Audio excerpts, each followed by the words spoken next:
La situation de nos demandeurs d'emploi devient tellement préoccupante qu'en tant que recruteur, il est très important de faire quelques rappels d'utilité publique. Bonjour à tous et à toutes, je m'appelle Hospicecom, je suis entrepreneur togolais et consultant en développement commercial.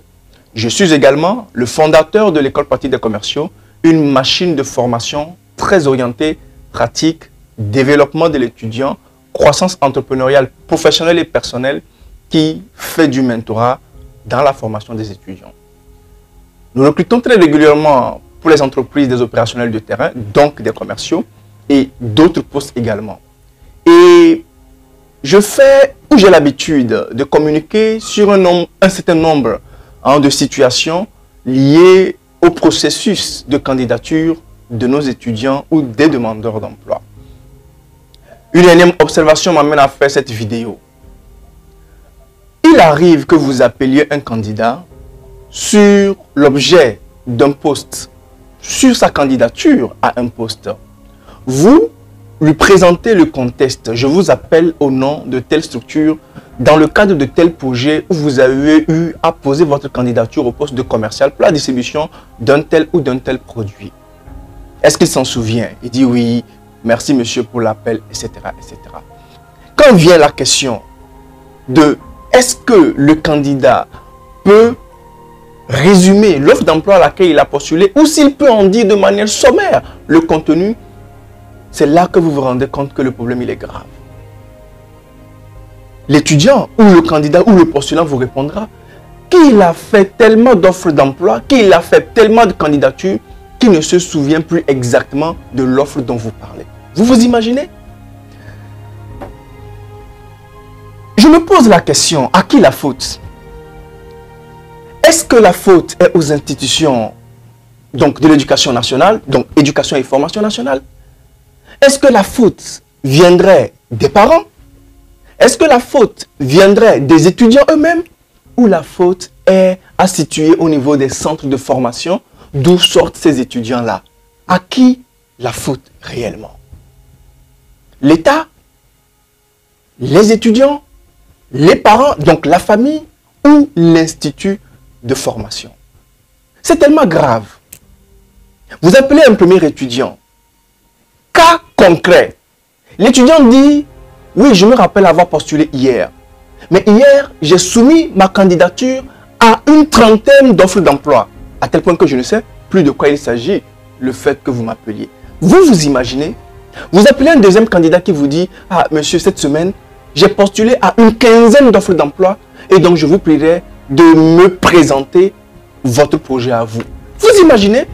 Je vais offrir du boulot, je vais offrir un emploi et c'est au recruteur de présenter encore le projet au candidat alors que nous faisons des offres d'emploi qui sont totalement complètes et parfaites. Parce que nous, au cabinet Zircon Supply, dans nos procédures de recrutement, pour ceux qui ont une fois touché du doigt à nos offres d'emploi, ils savent que ces offres d'emploi sont tellement millimétrées et je veux dire à 100% détaillées.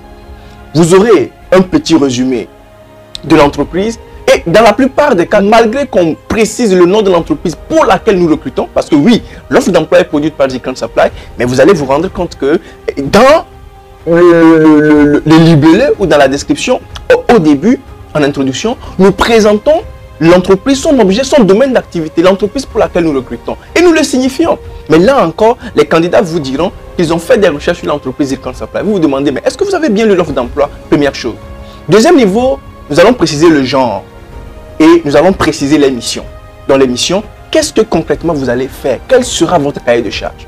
Là encore, les étudiants ou les demandeurs d'emploi ne sont pas capables de vous donner ne serait-ce qu'un seul objectif. Ils vont vous balader, ils vont vous dire que mais est-ce que ce ne serait pas le recrutement de commerciaux pour la distribution des produits? Vous demandez lesquels? Ils n'en savent rien et ils inventent n'importe quoi.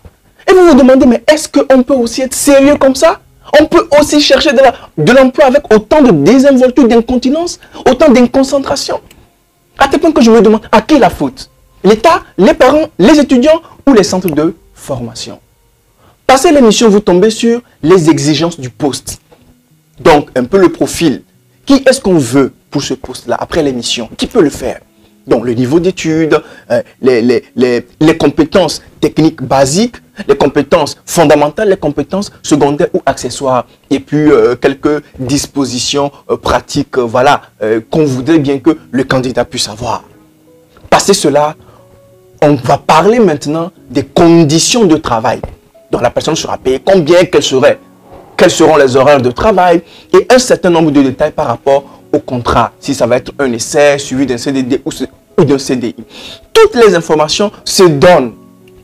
Mais là encore, sur les 4 parties, à savoir le libellé, donc la présentation de l'entreprise, son domaine d'activité, sa fonction, ses produits, les missions du poste, les exigences du poste et les conditions de travail, vous imaginez, un étudiant vous dit que malgré tout ça, il ne sait pas de quoi il s'agit. Là n'est pas le problème. La question que je me pose, à quoi a-t-il postulé? À quoi donc a-t-il postulé?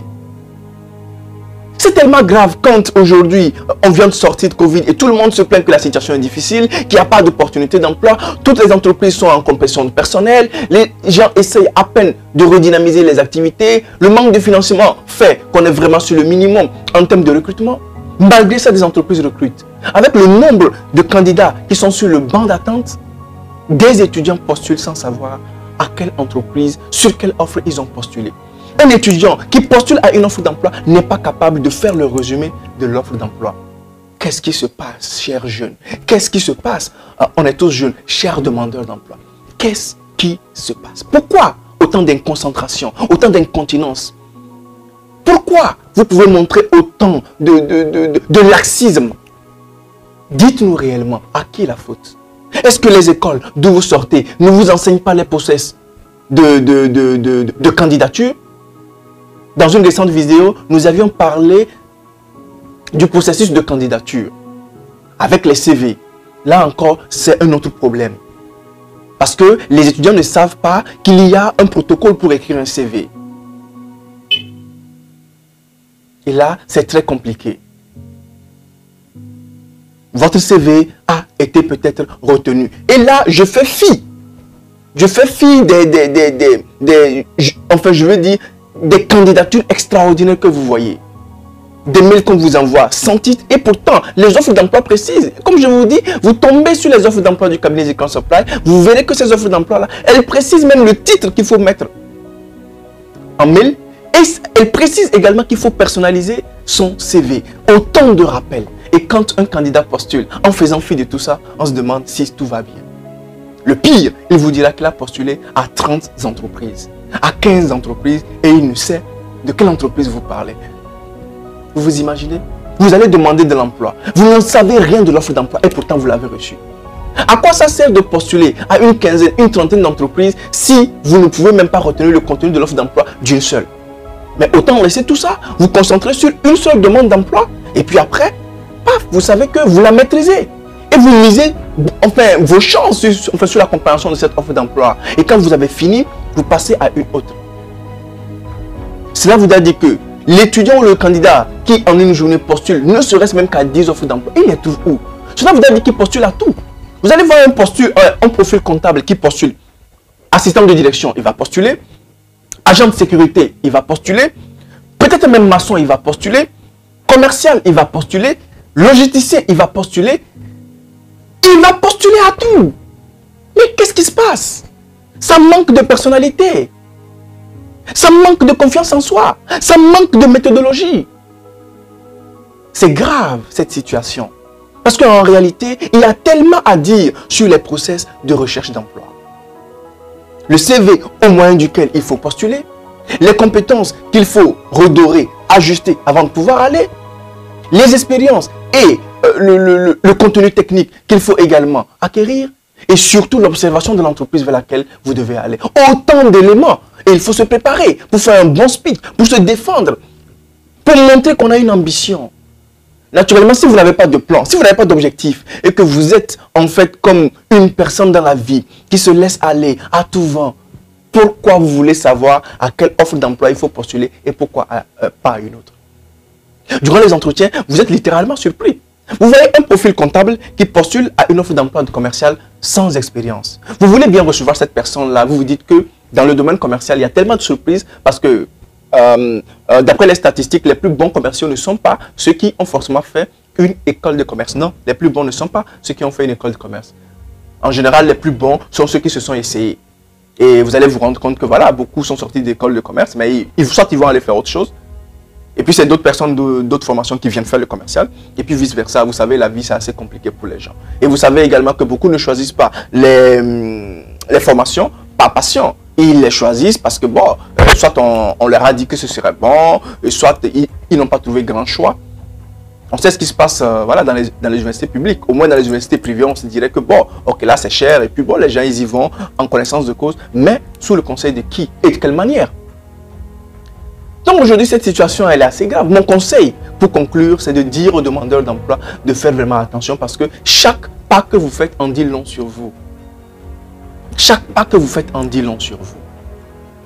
Quelle est ma proposition? Lorsque vous êtes en train de rechercher d'emploi, c'est bien, c'est un instinct naturel de pouvoir multiplier donc ces investissements dans le but de pouvoir se donner plus de chances d'être reçu en entretien. Mais s'il vous plaît, de grâce, si vous avez un profil comptable, recherchez donc les offres d'emploi liées à la comptabilité. Et il faut bien lire. Même quelquefois, quand c'est encore la comptabilité, ce n'est pas votre profil qui est recherché. Minimum, on peut dire dans une offre d'emploi qu'on a besoin de quelqu'un qui soit, enfin, qui ait un moyen de locomotion, donc peut-être une moto. Plus précisément. Vous ne l'avez pas, ne postulez pas. Bon, c'est vrai quand même que la foi voudrait, tellement on a foi ici, la foi voudrait quand même que vous puissiez tenter votre chance, mais au moins, lisez. Et ayez un avantage. Vous n'avez pas de moto, ayez un avantage concurrentiel. Pour que, en cas d'un entretien, si on veut quand même bien vous donner votre chance, que vous puissiez vous démarquer par quelque chose. Donc, il pourrait être que vous êtes très bien informé sur l'entreprise, vous avez compris les besoins de l'entreprise, vous avez pu bien restituer le contenu de l'entreprise. Ah, c'est dommage.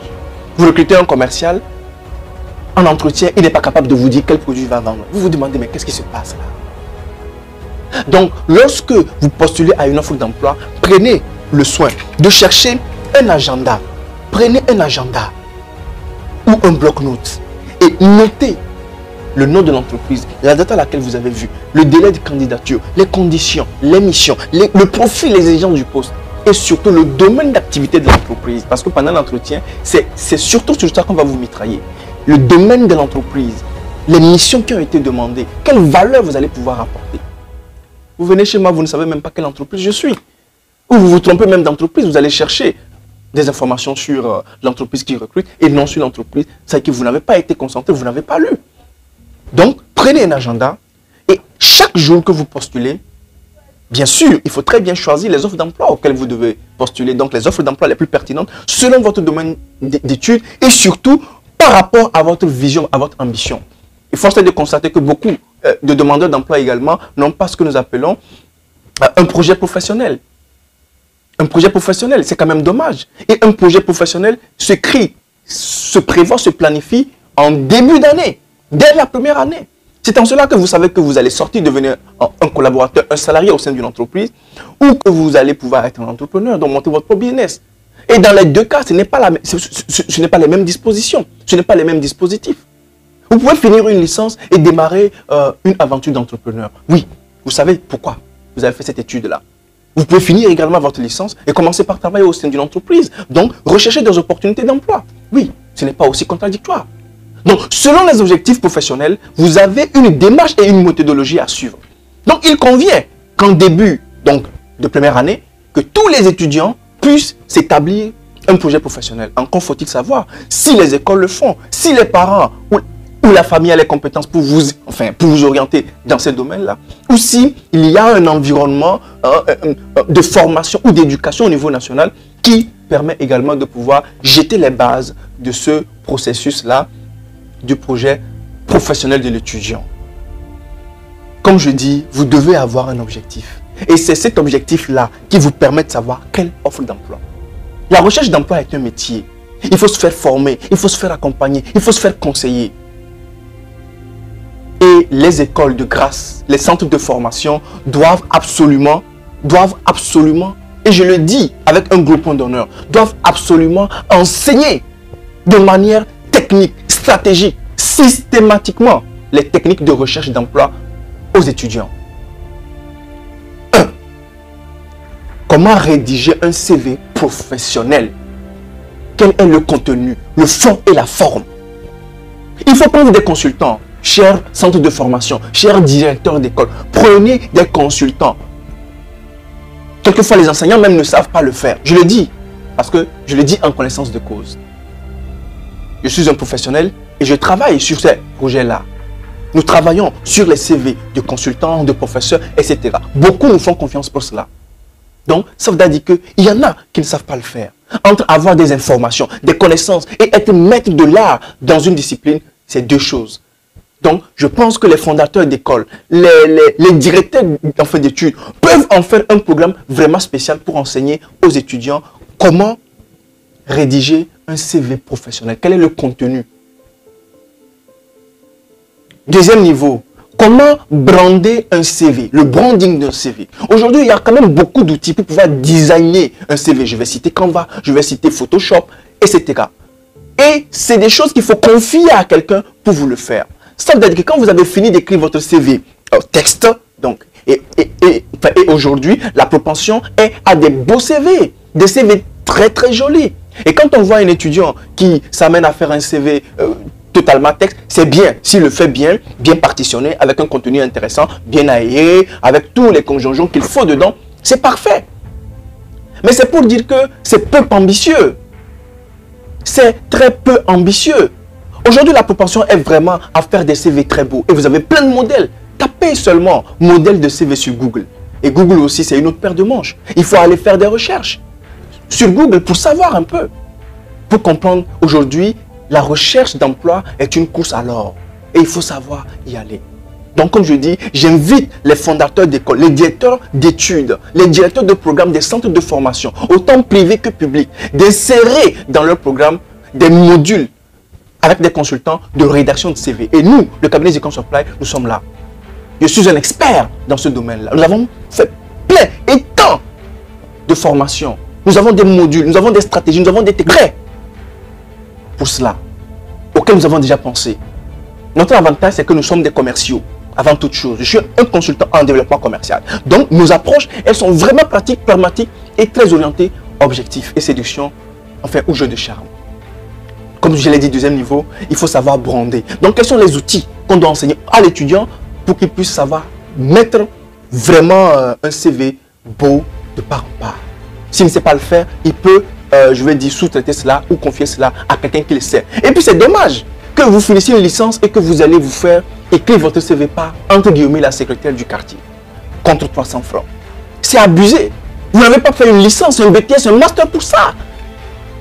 Au moins, vous voulez vous faire écrire votre CV. Déjà, vous, licence, vous devez savoir le faire parce que votre école vous y a formé. Vos parents vous y ont aidé. Mais si vous ne pouvez pas le faire et que vous voulez un CV digne de ce nom, faites-le écrire par un spécialiste. Investissez pour cela. Quelquefois, je taquine les étudiants en fin de parcours licence master pour dire que si le CV, ils n'y investissent pas, autant que les 10% du montant total de leur scolarité, parcours licence ou master, c'est peine perdue. Parce que oui, un CV, ça coûte. C'est le CV qui circonscrit l'ensemble de vos expériences et de vos formations. Donc, minimum de respect à ce CV-là. C'est le CV qui est le lien entre l'étude, les expériences que vous avez faites et l'emploi, votre employeur. Prenez quand même la peine, tel vous allez à un rendez-vous, de pouvoir acheter le vêtement, le parfum, cirer la chaussure, investir dans votre coiffure. C'est la même chose le CV. Un CV qui coûte 300, quelle est l'ambition? Vous ne voyez pas que ça manque totalement d'ambition? Et enfin, la dernière partie que les responsables d'école, les directeurs des études et les directeurs de formation doivent intégrer dans la formation des étudiants, c'est les techniques et les stratégies de recherche d'emploi. Ça, c'est la pure intelligence. Quel est l'état d'esprit, la psychologie de l'étudiant? Quelle est la méthodologie de recherche d'emploi? Quand on est sur une offre d'emploi, comment l'étudier, l'analyser et pouvoir poser sa candidature? Comment on adapte le CV à chaque offre d'emploi?